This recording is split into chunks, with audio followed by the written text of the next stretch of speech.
All right, so today we are going to react and respond to She Got Very Popular Lately, which is about a video game that I thought was actually quite charming, right?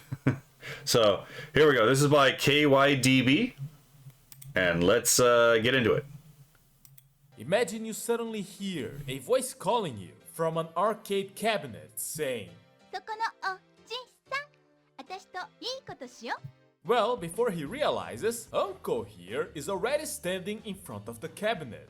This is the 17-year-old high school girl called Tomomi, who has become very popular lately. But as the screen changes, other characters start appearing. We also have the 18-year-old Maiko called Maiko. It's a dog named Dog, right? A Maiko named Maiko. Did you know human is actually a surname? Right? I mean, you could make fun of like the fact that like, Adam just means human, right? So it's like, again, anyone named Adam is just a human named human, right? But it's like apparently there's a surname of human, and it's like, excuse me? Right? It's a human named human, right? So it is always a little funny when it's like, oh yeah, it's the thing named the thing, right? Maiko being an apprentice geisha. そこの旦那はん、寄っていかはらしまへんか？ She speaks in a Kyoto dialect, which is taught to Maikos. Next, you have the hot-blooded 48-year-old fisherman called Bunta. I like the cut of this guy's jib already, to be perfectly honest. You just look at this man and be like, damn, I want to buy him a beer.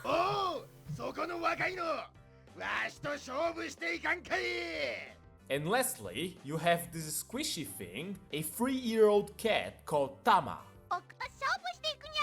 This is an arcade game called Junken Game Achimuite Hoi, released in 1996 by... Hold on. Well, I mean, kind of. Gameu doesn't mean game in the same context it does in English. Gameu means, like, specifically video games.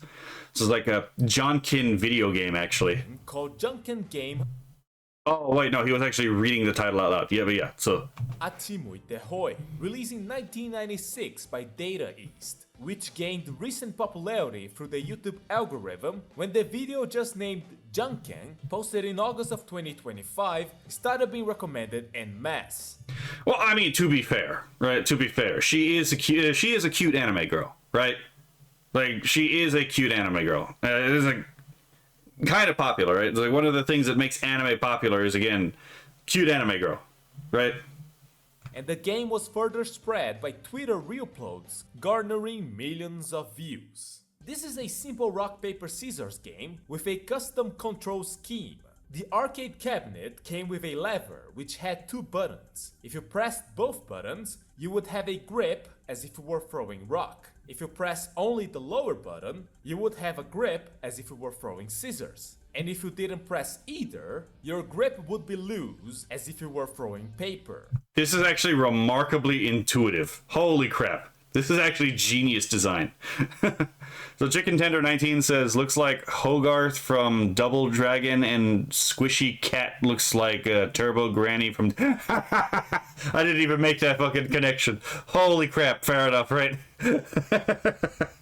However, of course, there is the Achimuite Hoi segment. Achimuite means look over there, and the Hoi is kind of let's go! It's when the winner of the rock paper scissors points into a direction and the loser turns his face at the same time, trying to avoid looking into the same direction. Both points. Okay, so just like at a random... So just probabilistically speaking, if you have up, down, left, right, then you have 3 out of 4 chances to not to win, from what I understand. And turning in this game are controlled by turning the custom lever, and the game is repeated until the bar on the top is filled or the time runs out. The player can choose to not look. Again, it's like just very cute anime girl. Like, again, the popularity is actually, first of all, the game is probably fun, to be perfectly honest, right? But second of all, just look at the characters. Even look at Maiko. It's like, this character is cute, but Maiko happens to be more of like a beautiful character design than a cute character design, right? So it's like, and just, again, you can't look at the guy character and tell me that, like, he doesn't look like a delightful fucking character, right? I'd read a story with that as the main character, right? look at any direction, but then they're penalized by the game, which becomes slower, meaning less rounds happen within the time given, meaning a lower chance to win the round. If you win, your opponent acknowledges So there's an inbuilt mechanism to prevent you from stalling. That's great. their loss, マジ超最低私 Okay, fair. All right. I like, you know what? I love this man. He's my favorite character in this game already. It's like, hold on, I have a game to play. Ah, God bless. but before they can finish speaking, your next opponent sends them blasting off, and you two begin a This guy is so fucking like. First of all, everyone is so lively in these like animations and like frames, but oh my god. new match with less time on the clock.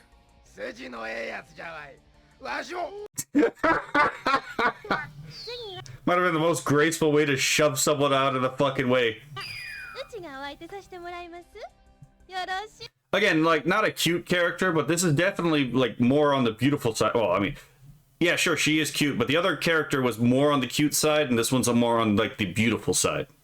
にお強いお方ですなあんたはんうち Just fucking BTFO'd by the cat. 勝負にゃ負けたにゃ僕にゃ強そうじゃない今度は私と勝負してよよーいスタート You know what? Every character and their designs in this game is fucking delightful. Oh my god. If the bar is almost filled when the time runs out, the game considers it a draw, but you still go to the next stage which has less time, and eventually you game over. Now, Yeah, it's one of those classic arcade game styles where it's like you can't really win the game. You play until it's you play until you lose, right? There's not really a way to win the game, which I do enjoy those games because again, it's more of like an endurance and skill type like gameplay. one thing that you can use to your advantage is that the game have tells. When the voice in-game says muite, あっち向いて your opponent will give away the direction they plan to look or point into. And you know what? Fair enough. This also helps to teach a lesson that the Japanese actually know quite well, which is that it's like the eyes are the most trustworthy area to read the face if you're trying to read intent in a person, right? Because like eyebrows and the fucking like mouth, yeah, sure, people think to control those, right? But it's much harder to like control the eyes themselves when it comes to like expression.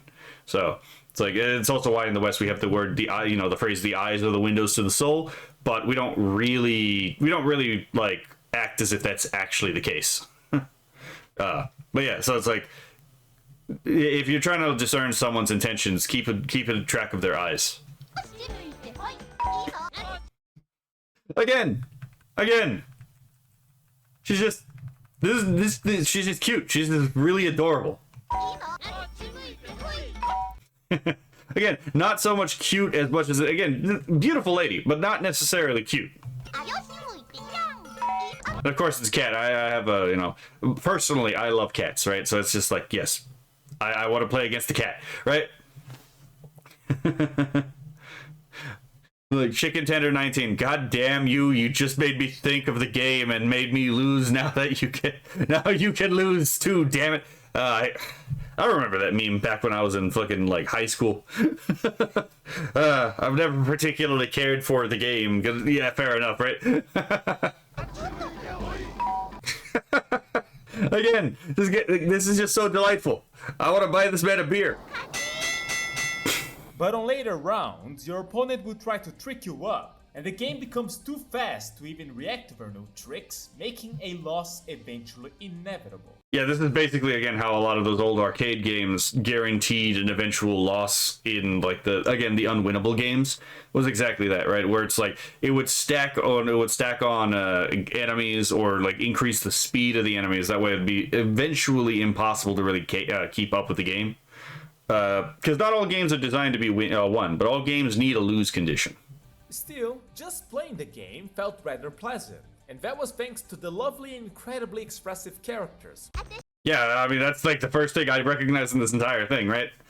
I love every single character. I want a manga for, not a huge manga, but like a tankobon, like a single issue manga for like every character I've seen in this game so far. Again, I kind of wish that they showed the same thing for this person and the other one so far, but... The lovely and incredibly expressive characters. Look, this is just cute. Look at this. It's adorable, right? Who could hate this? This is the reason. This is one of the reasons this got popular. This character is just delightfully cute. Ooh, okay, we do get one for here too. Again, it's definitely more elegant and graceful. You know, definitely more of a beauty thing there.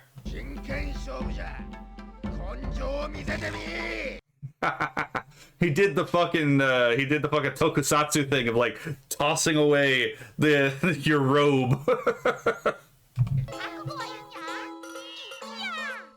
That's very cute. I want to pet that cat. I want to boop the snoot.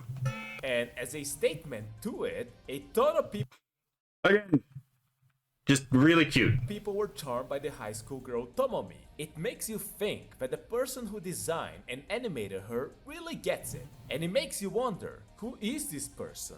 Well, their name was revealed when the game was quickly mentioned in the magazine Arcade Gamer Volume 2, released in February 2014.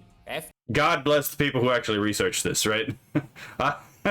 These are questions we did not know that we needed the answer to, but apparently we needed to know the answer to these questions. After a quick explanation of the game, it then says that the person who drew these characters is animator Watanabe Akio. Besides his works as animator and animation director, at a glance he's more well known for his character designs.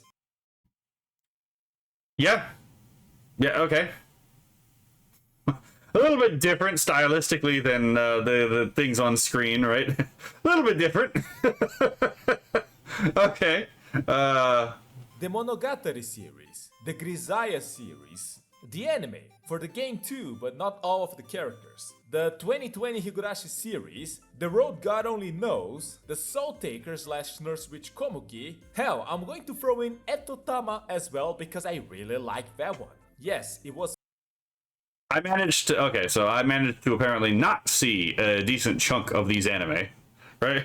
I'm aware of Monogatari, but like I haven't actually watched it yet. It is on my watch list. It's just I haven't gotten to it yet.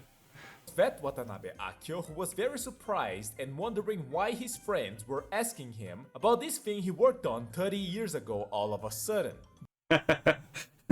Hey, remember this thing? Like, yes. Wait, how did you know about this thing? Fair enough. Okay, let's actually read this. So, the current hot topic of conversation is this gameplay video that got recommended to tons of YouTube users in Japan and overseas all of a sudden. It is not well known that Watanabe-san took a part in it, but how do you felt about its current impact? Okay, so that's a typo there. It's how do you feel about the current impact? Okay. Watanabe, I didn't know about it at all. Friends and acquaintances asked me about it, and I only thought, why now? As you would expect, being something from 30 years ago, I felt very embarrassed. Don't be embarrassed. Again, these characters are great, right? GameSpark did an interview with him where he revealed some information about this game. Regarding Tomo, again, they definitely went with like the cute vibe here. At the time, when it came to high school girls, he had a mental image of the girls in the Power Instinct series, naming. Okay, hold on. I want to actually read the thing. Okay, regarding Tomoe, who garnered lots of popularity amongst people who watched the videos.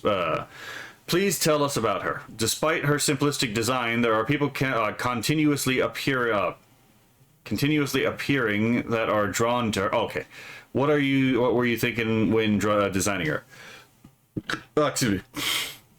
At the time inside me, when it came to high school girls, the image of the girls from the game Power Instinct, drawn by Murata Renji Sensei, would appear. I have a feeling I drew Tomomi while taking great influence from him.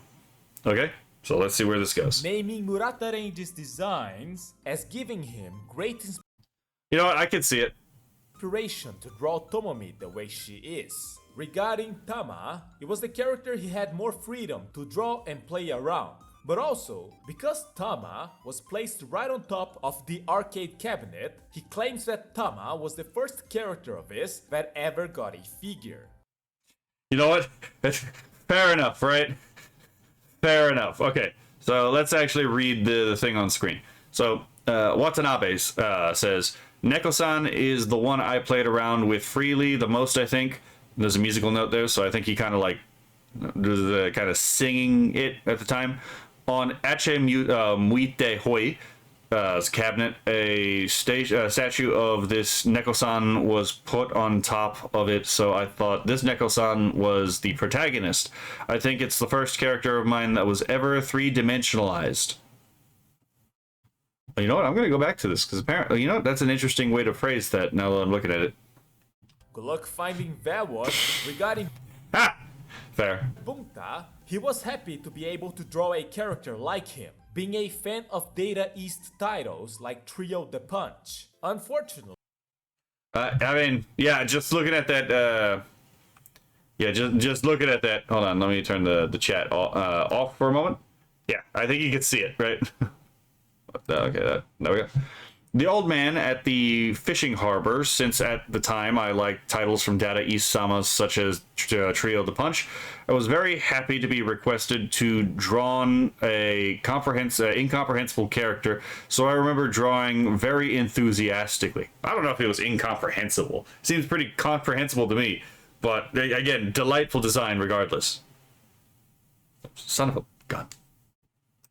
Unfortunately, he didn't say anything that notable for the Maiko, which is why I will. Okay, I mean, I can still actually read the Maiko one. The Maiko-san had key visuals at the proposal stage, so I thought she was a main character. First character I drew was this Maiko-san, and it was the first time I ever drew a Maiko-san. I remember aiming for a Kyoto-like elegant play image. Again, yeah, the elegance, the cute part. Not cute, but beautiful part. Because it's a difference between, like, cute, beautiful, and sexy, obviously, right? So it's like, yeah.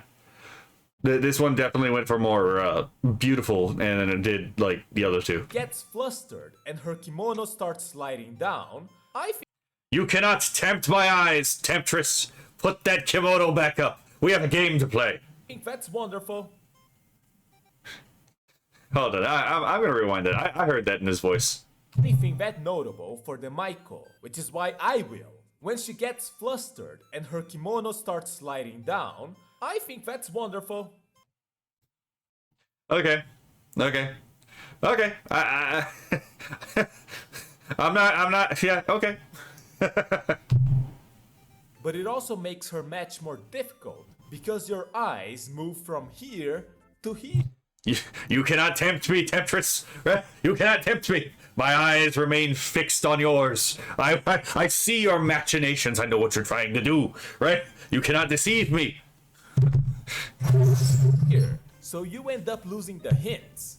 Watanabe Akio did say that he felt that Tomomi was a character for beginners, and the fisherman was a sort of final boss, which... Okay. Hold on. There we go. Watanabe, from what I remember, I felt the main characters were the cat, Tama, and the Maiko-san. I felt the old man at the fishing harbor, Bunta, was a last boss, and the high school girl was a beginner character. Okay, so that's basically exactly what was said. Which does make sense, because his eyes are just tiny little dots. I didn't think about that, but that's actually really funny, right? The easiest one to predict is the one with the anime eyes, because the anime eyes are literally more expressive by design, right? That's actually really funny. Which makes it harder to follow. The background characters across the stages were not his work though, it was another Data East employee who drew them. I shall read! Anyway, So it's quite unique that the character. It's quite unique that the characters at the background and the scenery moves as well. In what way did you make such hearty and fun arrangements? Watanabe says the background and the characters on it were not done by me. I think it was the work of the personnel from Data East. Okay, so again, no real extra content to extrapolate from there. And this was the only Data East game he ever worked on. Were you involved with other Data East workers? Please tell us about works you were involved in as much as you're allowed to. With Data East Sama, that was the only one. Interesting. I didn't know you could apply an honorific at the end of a company name. Today I learned something. And apparently, the first time he worked in a game at all. He was an animator for anime companies. There was going to be a female character-only fighting game by Data East, but it was cancelled. The person... Okay. It was such a long time ago, so my memory might be failing me, but at the time, after Achi Muite Hoi, there was a plan to make a fighting game featuring only girls with Data East Sama. The plan was cancelled at about the time I presented about 12 character ideas. Interesting. The person in charge later introduced Akio to Toshiba EMI and Tonkin House, where he managed to find work making consumer games as a character designer for Gauge. I never really played I didn't really have a PlayStation, so it's like outside of Qbert, I haven't really played very many PlayStation games. But yeah, I'm already interested based on these the covers. Hold on. Yeah, you have my attention, right? So let's go back, read the thing that. Okay. That was the only work I did with Daddy Sama, but the person in charge at the time introduced me to Toshiba Emi-sama and Tonkin House-sama, so apparently you can put honorifics on a company. I remember being fortunately able to receive work doing consumer games. Okay. So regarding the machine itself, it wasn't just a game, it was a prize machine. According to the setup menus for the person who owns the machine, in a game over, the machine could be set to give out nothing or to give out what they call a card. If you turn pamphlets promoting sales for the cabinet of Junken game Achimuitehoi around, there was also an announcement saying that Data East planned to release stickers, with the first batch of stickers featuring characters from the game Magical Drop 2. Okay, let's go back just a little bit. Okay, so Junken game Achimuitehoi. So this is a translation of the actual card we're looking at right now. 1996. In this chaotic world, real Janken game, Achimuite Hoi, can you become the champion? Presented to the world loaded with a deadly Janken stick. God damn it. Okay. East Data Company. Okay. And as the first part of stickers meant for vending machines, we have plans for a series of Magical Drop 2 characters. These sorts of characters have become stickers. We also have more characters planned, so look forward to it. The actual products differ from the above mentioned. Yeah, fair enough. You do have to kind of disclose that in Japan because of there's definitely like some strict false advertising laws. Another Data East arcade game that was released and actually advertised at about the same time as Junken game Achimuitehoi. The character on the setup menu is the Magical Drop character called Star. On the Game Machine magazine, they mentioned the machine gave out cards, but later they would use the word for sticker, so it seems safe to say that Data East was hoping to sell those stickers as well to be given out as prizes. Okay, let's go back here, read these. Prize machine, Janken game, Achimuite Hoi, new product, has a card, dispensing mechanism, and then, okay, I'm probably gonna have to go back just a little bit. If the player wins with the next with the allotted time, they'll fight the next opponent after finished with no regards to the results of the duel. A sticker will be paid out. Okay, fairly straightforward. Given out as prizes. If you beat your first opponent, when you get a game over, you're given a mini game for the chance of an extra prize.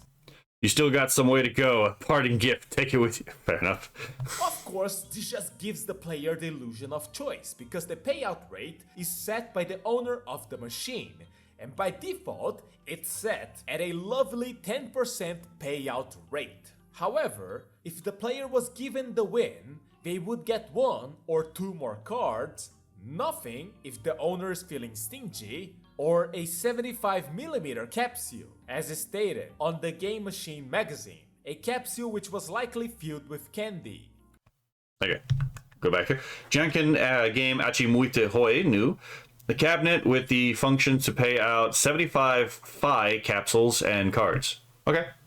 Unfortunately, Getting candy in a capsule like that. You know what? I didn't really think about that, but because usually when I see capsules like that, I associate them with like a little toy inside. So I didn't really think about the opportunity of like putting a candy in there. for the people emulating it, 係員をお呼びください。 they'll just get a screen asking the player to call an employee because the machine is out of capsules. Yeah, so basically it seems like this is shovelware unless you actually, like, unless you have some mods. So the question is, how did the machine do? Well, it was normally advertised around. I find it a bit funny that suddenly the advertisements added in small letters Achimuitehoi is a registered trademark by Banpresto, and it might be because Banpresto had an Ampanman Achimuitehoi machine released in 1992, but this is just a digression. Data East took a few machines to AOU Amusement Expo 1996, alongside Magical Drop 2, Skullfang, Mousekin Ojama The World, and 007 Golden Eye. Oh, I'm gonna read this. Hold on. Hold on, because he's gonna play. Because I don't think I've ever seen this one. Sega's Pinball got a new game's worth its weight in gold. Chris Gordon. Oh, Chris. Top grossing Bond film of all time. Nobody does action like James Bond. 007 has teamed up with Sega Pinball to bring you a game that will have your pulse racing and your palms sweating. Loaded with features you'll swear were created in Q's lab. James Bond's GoldenEye.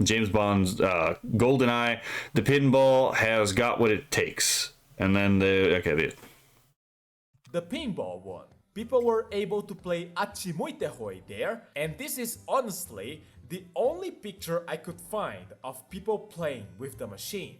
Okay, so the picture on the left is Data East small room showing the exhibition of Janken game Achimuitehoi. And a little later, in the end of April, they started selling the cabinet at 680,000 yen, which was about $6,400 at the time. Ooh, decent coin. So Janken game Achimuitehoi. The game Achimuitehoi used in a TV game. It utilizes a lever that allows you to operate it moving your hand in the same way as normal. Rock, paper, scissors. Open price value of 680,000 yen. Data East number 518. Which is about $13,000 currently? It might be. The sale was mentioned in the Game Machine magazine for about 1.5 to 2 months, and it was gone. Okay, hold on. According to Watanabe Akio, he played the game twice. Oh, I hit the wrong button. That's why. Okay. A unique Janken leftover challenge, a unique Janken lever challenge. 4 different characters. Data Achimuitehoi. From Data East Corporation main office in Tokyo, President Fukuda Tetsuo. The TV game machine equipped with a sticker payout mechanism, Janken game Achimuitehoi, will be released in the ending of April. Interesting. And it was gone. According to Watanabe Akio, he played the game twice, at Data East's building and at a game center in Ikebukuro. But it ended up that the machine didn't meet regulations because of giving out candy as prizes. So Data East had to shelve the machines they had, and only many years later, they sold it wholesale to provincial inns. Interesting. There's a turn I didn't see coming. So after completion, I myself only played with this machine in Data East's head office and on the second floor of a game center that was on the current GIGO Ikeburo 2 in a machine set up for location testing. I went there to play in the few days it was there, and it was only these 2 times I played the game. It might have been a small cabinet aimed for children, giving out candy when you won and at the location testing, I remember it giving out Data East stickers. After that, the cabinet may be due to it giving candy as prizes. It didn't fit the regulations and had to be shelved. Feel like I heard that a few years later, some machines were sold wholesale to places like provincial inns. Fair enough. What?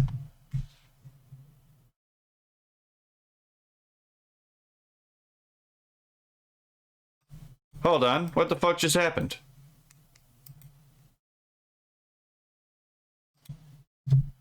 Hold on.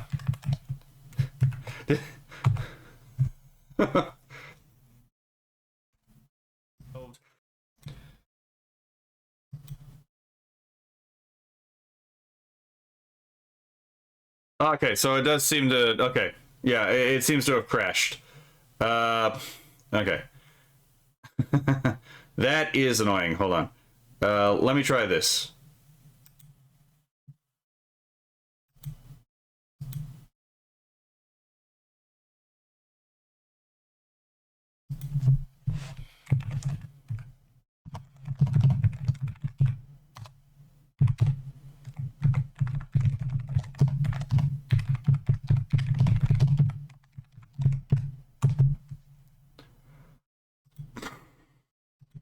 Okay, so apparently my stream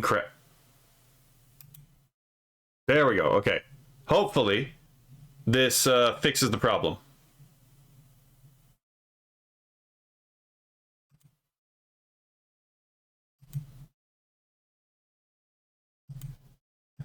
Okay, let's see if this works. That's... Okay, there we go. Do I live? Am I alive?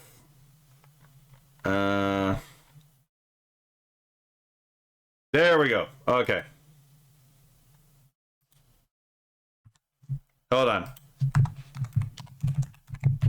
We live. Okay, I don't know why Twitch decided to fucking just stop on me. I wasn't done like streaming. Anyway. So, where was I?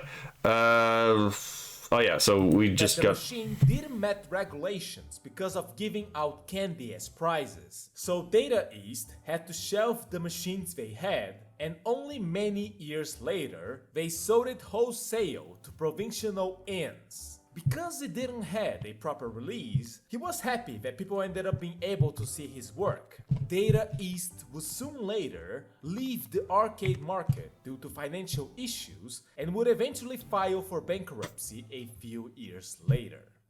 So, how did we end up here? Well, circumstances make this an extremely rare game, but ultimately it did end up coming out, which means it existed. There were Well, presumably, right?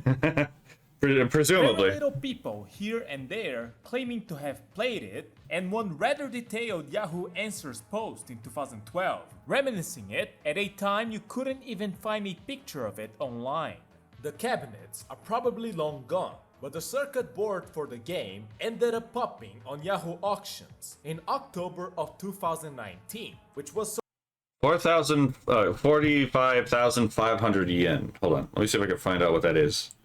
Oh, well, he might say it himself. sold for 45,500 yen, about $420, and it became Oh yeah, okay, so he did the conversion for us. emulatable in September 30, 2020 in MAME 0.225, a year after that auction. The Hold on, okay. We got text to read. Okay. Whether it's the autumn harvest moon or the ornamental plum blossoms are blowing in the spring breeze, it's time for something special. Mame 0.225 is out today. We've got some big updates that benefit everyone. First of all, Mame's sound output system has been overhauled with better sample rate conversion and mixing. This makes pretty much everything sound sweeter, but on top of that, the Votrax SC-01 speech synthesizer has been tuned up. Does anyone here speak Cubertese? Okay, so it's funny that I mentioned Qbert earlier, and now Qbertese has come to roost, right? SC-1001 okay, yeah. Speech has been added to the Apple II Mockingbird card too. While we're talking about Apple II cards, Rhett Altman has ported the CS8900A Crystal LAN Ethernet controller from Vice, allowing Mame to emulate a A2 Retro Systems Ethernet card. New working machines. Okay, well, I'm not going to read that part because it's basically it reads like a citation. The people responsible for this are a group called the Dumping Union. Thanks to recent donations from Annie Scott Moore, anonymous donor from Italy, Russell Howard, Evan Kors, Henrique Arias Pontes, Sean Sutton, Evan Corzon, Mr. Goodwraith, Christopher Brownlee, Gamer Fan, and very big Kintama, we got a rare Data East MLC cart called Look Over There. Oh, so this is basically, again, this is like a lost media archival thing. A group of people who aims to preserve old arcade game data. Yeah, so these are archivists. But we ended up here being able to see this extremely cute girl from this extremely rare game is a result of earnest game preservation by a good number of people. Yes, you know. And then there's the people who managed to make the game playable in the first place. So, let's see. Mame Jankin Achimuite Hoi, copyright 1995, Data East. This was posted on September 22nd, 2020. This is from David Mamehaze Haywood's channel. This highly polished rock, paper, scissors redemption type game running on Data East Deco MLC platform. It was dumped and emulated thanks to Phil Bennett, Showtime, Surgeville, Sean Sutton, J-Red, Mike Krug, Smit Dog, and the Dumping Union. I spent a while improving the Deco MLC emulation some years back, so it's good to see this holds up well.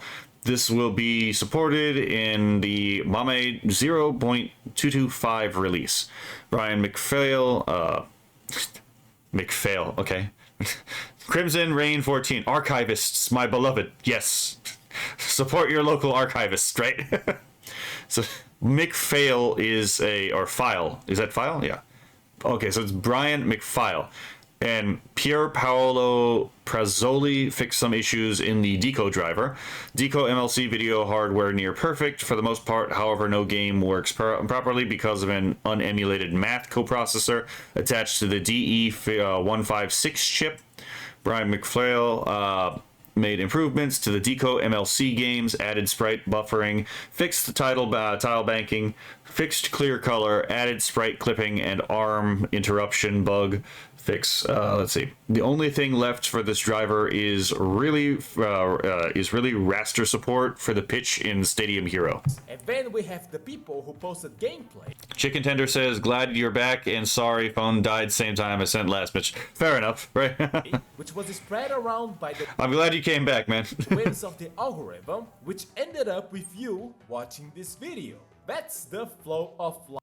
Again, as you were saying, it's like this really cute girl. And like my whole thing is like, yeah, she's really cute. It's like, yeah, just look at these faces. Which ended up with you watching this video. That's the flow. Like right there, it's like, again, just really, you can't really. It's just cute. It's just very cute. The flow of Again, even like the more annoyed faces are just like adorable. life. I guess. I don't have a good way to finish this. Again, that's just really cute. Before I close things up, I would like to give a few comments on some details of the game. When you start your match with Tomomi, she spins and does a pose. It is not confirmed, but apparently this pose is apparently called a Kyain pose, which is a signature pose of the comedy duo Kyain, formed in 1991, who are still active to this day. Today I learned another thing. I've seen people saying this pose was popular at the time, so she wasn't just randomly acting cute for the sake of it. Well, I mean, well, the two are not mutually exclusive. So let me go back here. It wasn't a Dutch Shuno pose. It is a Cayenne pose. Cayenne pose is nostalgic, and then Cayenne pose that was popular at the time. Yeah. She's just an energetic girl making a reference to some comedians she like. It's not exactly right. It's not exactly, but it is extremely close. There's one big detail that I can definitely see like is not the case. So if you look at the picture of the Haishen Kyojin comedy duo lo. Yeah, fair enough, Kura. There is a slight detail here that has definitely changed from the photo on the left-hand side versus the image on the right-hand side. And if you look at the backs of the two men, right? The back of the one on the left-hand side is just essentially straight, right? Except for obviously the turn of the head. And in the one on the right, there is a small bit of a curve, but it's more of like the shoulders going, it's the shoulders going back, right? There is definitely a much more pronounced curve in Tomomi's back in this entire thing, right? So, just saying, right? There's the head turn isn't as severe, and the back is definitely curved more, which... let's just be perfectly honest here. Kind of, protrudes the buttocks out a little bit further, right? But it is a cute pose. Also, very important, when the next opponent appears shoving her out of the way, you get a peek of her camisole. Okay, yeah, fair enough. Well... Very important. How wonderful.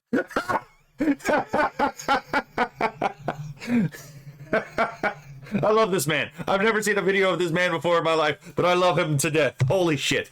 I gotta rewind that. Also, very important, when the next opponent appears shoving her out of the way, you get a peek of her camisole. Very important. How... Okay, you know what?